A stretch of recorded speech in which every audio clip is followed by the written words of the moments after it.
Hello, everyone, and welcome back to Horror Stories. I know many of you use these episodes to fall asleep, so before you drift off, I'd love it if you could leave a comment letting me know where you're listening from around the world. Also, don't forget to like and subscribe if you're enjoying the episodes. Story 1. I've lived my entire life in Georgia with my parents. One Friday night while we were having dinner, my dad shared some really important news. He said, "My company offered me an excellent position. They want me to take charge of their operations in Florida, in a city called Tampa. If I accept, we'd all move together, and the company would cover the moving expenses. They'd even help us buy a new house if we wanted." My dad mentioned that the news had caught him by surprise, but he wanted us to think about it carefully. He said it could be a fresh start, especially since we hadn't taken a vacation in years, let alone to Florida. So he believed it was worth trying. My mom and I looked at each other and nodded. She asked how long he had to decide whether to accept the job. He replied that he had 2 weeks, and that if he said yes, the next step would be finding and buying a house in Tampa. A week later, we had another family meeting, and everyone agreed to move to Tampa, Florida. I could feel my father's happiness. It was clear he really wanted that job. Soon after, my parents organized a trip to visit Tampa and explore possible homes. They usually went on long weekends and came back on Mondays, telling me about the properties they found interesting. Unfortunately, it took them over a month to find a suitable house, but the wait was worth it. On their next visit, they took me with them so I could give my opinion. The house had 4 bedrooms, an outdoor jacuzzi, and a double garage. The gardens weren't huge, though the backyard was a bit bigger than the front. Inside, the house was modern and spacious. My mom especially loved the kitchen. It was twice as big as the one we had in Georgia. She's an excellent cook, and her food is the best I've ever tasted, even compared to restaurant dishes. I really liked the house too, and after some tough negotiations, my dad managed to buy it. That's when a very busy period began. We had to put our old house up for sale while sorting through everything we'd accumulated over the years. Dad insisted that we should be strict and only keep what was necessary. No filling the new house with stuff we only keep out of habit, he said. It was a bit hard at first, but I ended up with 15 boxes of things to get rid of. Some were donated to charity, and others, those that were broken, went straight to the trash. Dad got rid of 10 boxes himself, while Mom only had 3. Once we finished that, we soon received a good offer for the house, which Dad accepted without hesitation. We set the moving date, and in just 6 weeks, we were in our new home in Tampa, surrounded by boxes and eating takeout for about 10 days. We survived on quick dinners and takeout meals until we finally got the kitchen organized. Over time, things returned to normal, though we noticed Dad spent much more time at work, learning new systems and getting to know his team. He seemed to enjoy the challenge. Meanwhile, I found a remote job I could do from home on my computer. It was much more comfortable than my old office job in Georgia, since I could take breaks whenever I wanted and even soak in our big jacuzzi. It felt more like a hot pool with warm water and massage jets. Afterward, I'd usually have lunch on the patio before returning to work. Everything felt so different from the life we had before. We had 2 neighboring houses, one on the right and one on the left. The house on the right was empty, with a for sale sign in the front yard. From the windows, it was clear there were no furnishings inside, and no car was ever parked in the driveway. The house on the left, however, was occupied, but its owner never tried to talk to us since we'd moved in 2 weeks earlier. We thought he lived alone, as we always saw him coming and going in the afternoons, unaccompanied. A couple of times I waved to greet him, but he just stared at me for several long seconds and then looked away without responding. My mother noticed and said, "Some people are like that, honey. Don't worry. Some folks see you wave or say hello but prefer to ignore it. Maybe it's just bad manners. Or perhaps on his planet, not saying hi is normal." I tried not to think much about it, though something about his behavior unsettled me. At night around 11 p.m. while I was in my room, I would often see a flashlight moving in his backyard. I'd look out the window that faced the rear of his property and wonder, what could he be doing at this hour?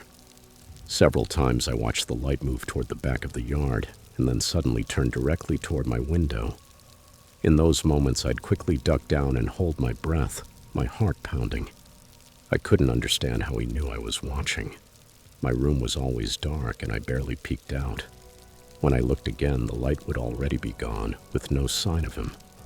I told my mom about it, but she calmly replied, "Honey, it's none of our business what he does. As long as he doesn't bother us, focus on your own things." Still, something inside me told me that man wasn't normal. One day, while relaxing in the jacuzzi under a clear blue sky, I noticed movement along the fence that separated our properties. I turned to look more closely and saw a ladder leaning against the fence. At the top stood a man wearing a gas mask, staring straight at me. He wore red rubber gloves and a kind of black plastic protective suit. I stopped floating and stood up, looking directly at him so he'd know I'd seen him. Then I shouted, "Can I help you with something?" He didn't answer. He just kept staring. Then he did something truly disturbing. He lifted up a black cat from behind the fence. The animal wasn't moving. It looked dead. Then he pointed at me with his free hand and made a throat-cutting gesture. After that, he climbed down the ladder and disappeared, taking it with him under the fence. I couldn't believe what I had just seen. Who in their right mind would do something like that, I thought. I ran up to my room to get a better look at his yard and try to understand what was happening. But when I looked, the yard was completely empty. I wanted to tell my parents, but they were away for the weekend, so I was alone at home. That night, I decided to do some investigating on my own. I grabbed a small flashlight from Dad's toolbox in the garage and headed to the back of the yard. I knew one of the fence panels was loose. Dad had mentioned he planned to fix it soon. I carefully pushed the panel aside, opened a space large enough to pass through, and crouched down to slip into his property. Now I could see his entire backyard clearly. There was a large shed, the same one I'd often seen from my window. I moved slowly toward it, trying to stay low so I wouldn't be seen. As I advanced, I noticed the ground sinking slightly beneath my feet, with fresh mounds of dirt scattered across the yard. I walked carefully between them until I reached the shed door.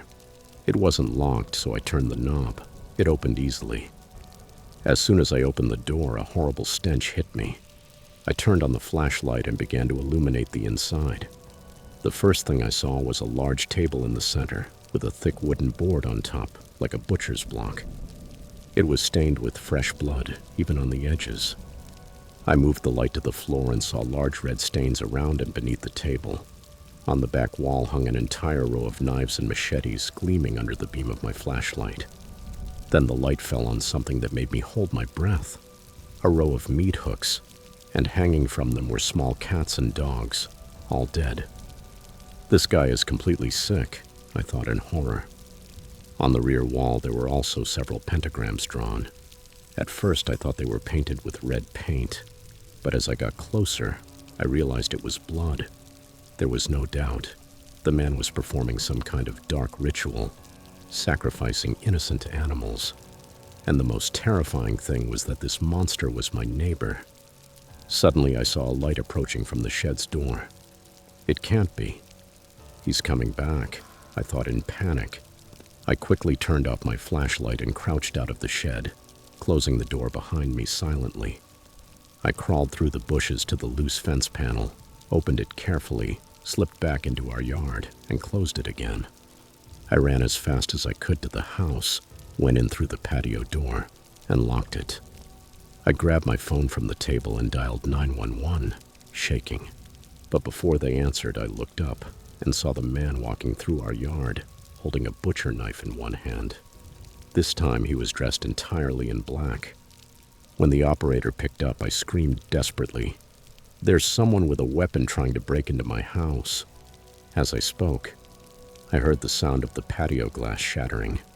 I ran to the front door, still on the call, and managed to give the police our exact address before bolting out into the street.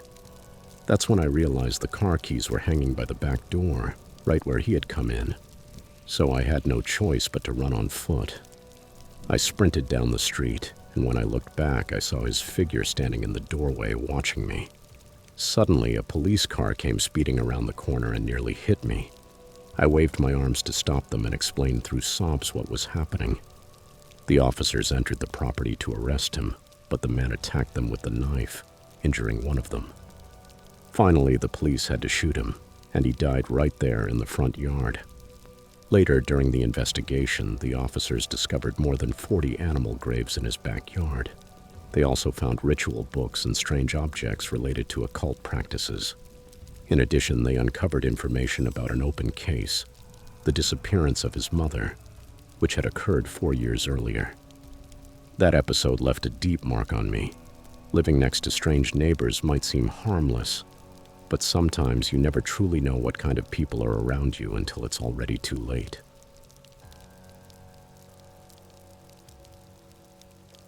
Story 2. For more than 10 years, I was truly happy with my wife.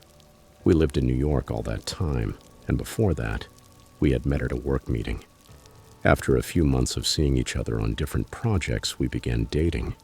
We both worked for the same company, which specialized in advertising and product sales, though in different departments and offices. After 1 year of dating, we decided to move in together. A year later, we both got better jobs with higher salaries, which allowed us to buy a house and start paying a mortgage. 6 months later, another year passed and we decided to get married. 4 years after that, we moved into a larger home, complete with a swimming pool and a big garden. From the very beginning of our relationship, we had agreed not to have children. Both of us wanted to focus on our careers, and we knew having kids would completely change those plans. We led an active, sophisticated life, constantly traveling for both work and pleasure. We loved our routine of international flights and made sure to take at least 2 vacations abroad each year. Everything was going well, until one day while I was in Florida for work, promoting products for a major company. Something happened that changed my life forever. I had been attending a business convention for 2 days. The event included catered lunches and everything seemed fine. However, on the 3rd day, several attendees began to feel sick, including some of the main speakers. By the end of the day, the convention center manager took the microphone and announced that the event had to be canceled. He explained that a stomach virus was spreading among attendees, and as a precaution, the venue would be temporarily closed. He added that health authorities had been notified and that sampling, inspection, and deep cleaning would be conducted. As soon as the announcement ended, I left. I gathered my team and told them to return to the hotel, take showers, change into clean clothes, and wash what they had worn with hot water, putting the used items in separate bags. I advised them to avoid any possible contamination and, if they could, to isolate for a few days. Luckily, no one on my team got sick, though I knew several delegates who did, some so badly they had to call a doctor. I instructed my team to book the next available flight home. When I returned to my room, I did the same, showered, bagged my clothes, and changed. Then I tried to call my wife, but the call went straight to voicemail, so I called her office instead. Her assistant answered and said that Rachel had taken the week off for vacation. Vacation? That's strange, I thought. She hadn't mentioned anything about taking time off before I left on my trip. I decided not to leave a message and simply booked the next flight back to New York, which departed the following morning. When I landed in New York, I picked up my car from the airport parking lot and drove home. The roads were clear, so I got there faster than expected. As I turned onto our street, something made me frown. A black Audi was parked right in front of our house. Across the street was Rachel's red Jaguar. I parked next to them and stared at the Audi. As far as I remembered, we didn't know anyone who drove that kind of car. My mind began filling with possibilities, but I tried to stay calm.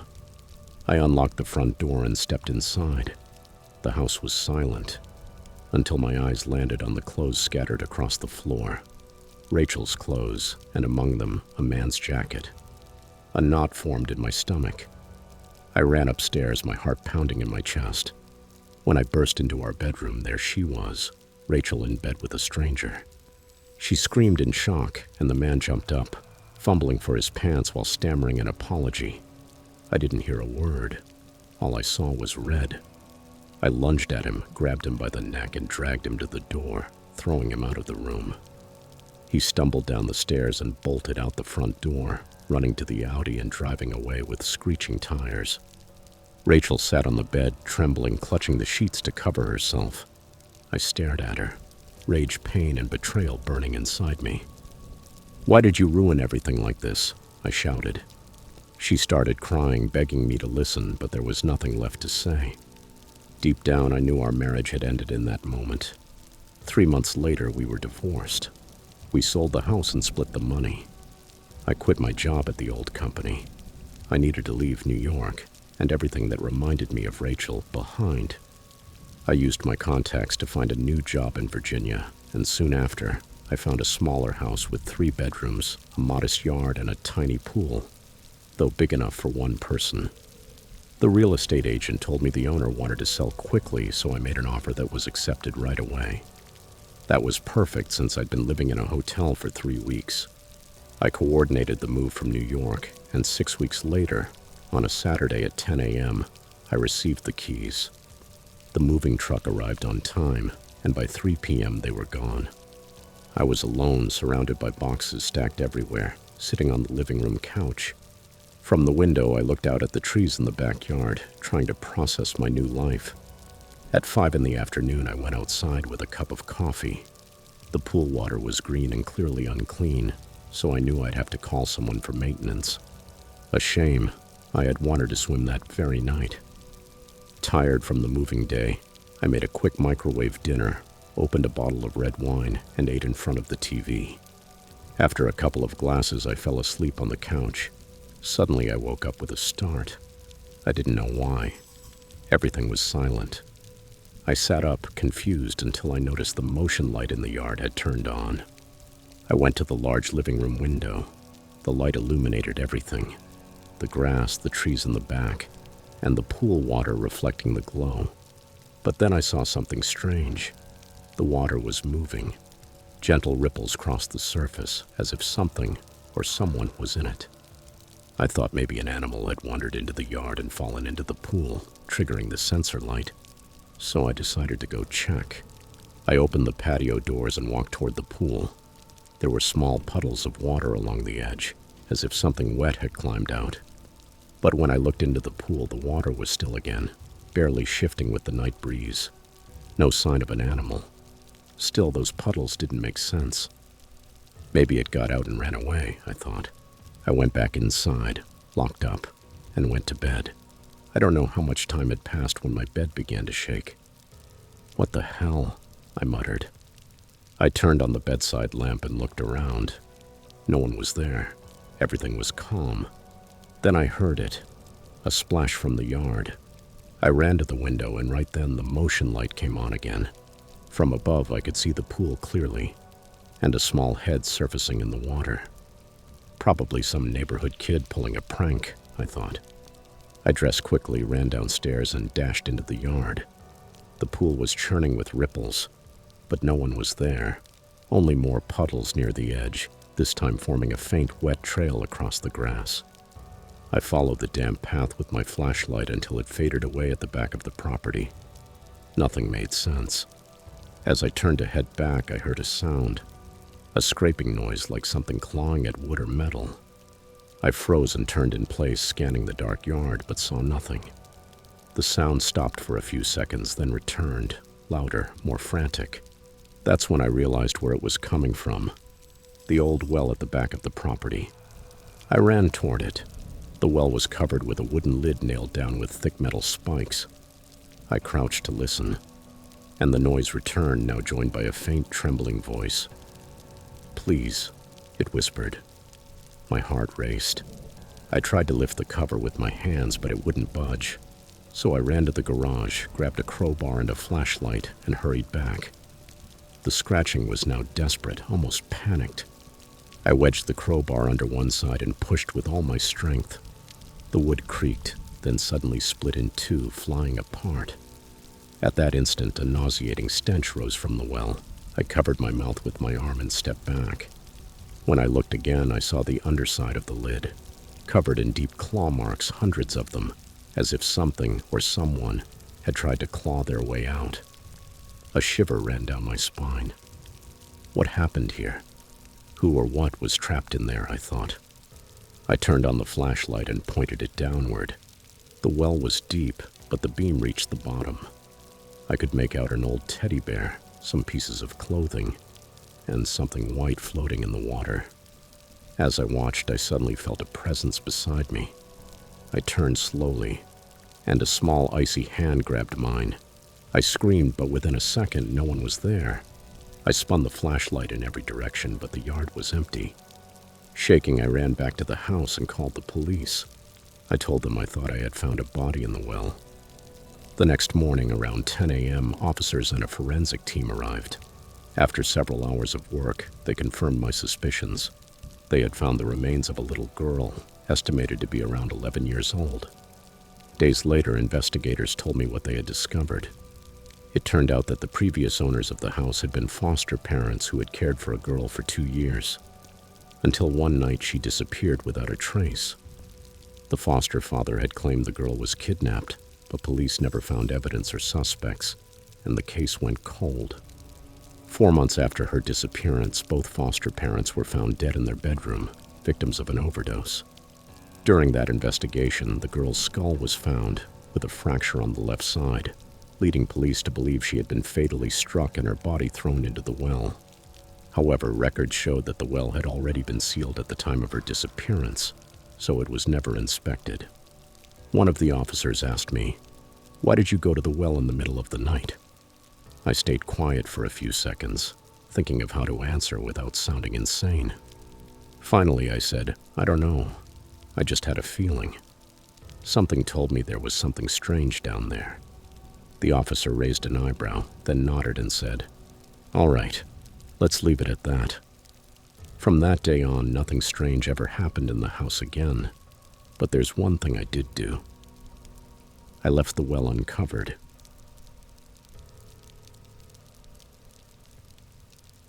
Story 3. When I was very young, I went through something truly terrifying. There was a gun in the back of my parents' truck, and by accident it went off. The bullet passed through my mother's wrist and then struck my left foot. Luckily, I was able to keep my foot, and in time I made a full recovery. Now let's jump ahead 34 years to March 2018. I was dealing with a severe ear infection, the pain so intense I could barely sleep. My fiancé Steve worked in construction, and because of his exhausting schedule, he usually took sleeping pills at night. That Thursday, we went to bed early since he had to get up at dawn for work. At last, after several sleepless nights, I fell into a deep sleep, but suddenly a noise woke me. At first, I thought Steve had just gotten up to use the bathroom, so I closed my eyes again. Seconds later, I heard shouting. Half asleep and confused, I couldn't make sense of it. Then the yelling grew louder. I jumped out of bed, barefoot and in the dark, and recognized Steve's voice. He was shouting. For a moment, I thought the police had come into the house or something serious was happening outside. But the first words I clearly made out were, "Give me the money." That froze me. What? The police don't say that, I thought, horrified. Steve was completely naked, running toward the attackers. He slammed our bedroom door hard, trying to keep the intruders from getting to where I was. On the other side, the men were forcing the door, shoving violently, while Steve braced it with his whole body. Then I heard gunshots. They were shooting at us. I saw Steve darting side to side, quick as a cat, dodging the bullets and ramming his weight against the door to protect me. Amid the chaos, I heard him yell, "Grab the gun! Grab the gun!" For a moment, I didn't understand. My mind was still foggy with sleep and fear. How am I supposed to take the gun from them? I thought. Then I realized he meant our gun. I ran, flipped on the light, grabbed the gun, and handed it to Steve. But by then, the intruders, those bastards, had already bolted out the back door, the same way they'd come in. We later found out our scatterbrained housemate had forgotten to lock that door. I was shaking, almost in a panic. 2 of the 6 bullets had grazed Steve, but miraculously, none caused serious injury. I spent an entire month tending his wounds and helping him recover. After that, we adopted a dog and installed a full home security system. Even so, the fear never completely left. Even now, some nights I still wedge a chair under the doorknob before I sleep. It's been nearly 2 years since I last slept well. I keep thinking how lucky we were that night. Normally, with his pills, Steve would have been out cold, and I would have been the first to wake, maybe too late. But by some inexplicable miracle, he heard the noises before I did. That night, Steve saved our lives. He acted with a courage I'll never forget. In fact, he was supposed to be in Florida for work until the following week, but he decided to come home early. Sometimes I think that if he hadn't, I wouldn't be here to tell this story. I can't help feeling like there's some kind of curse in my life. First, my mother was hurt by a bullet when I was a child, and now my fiancé too. It scares me to imagine the people I love getting shot just for being near me. That thought haunts me. To the 2 armed men who broke into my home and stole my sense of safety, I have only this to say. I truly hope karma catches up with you.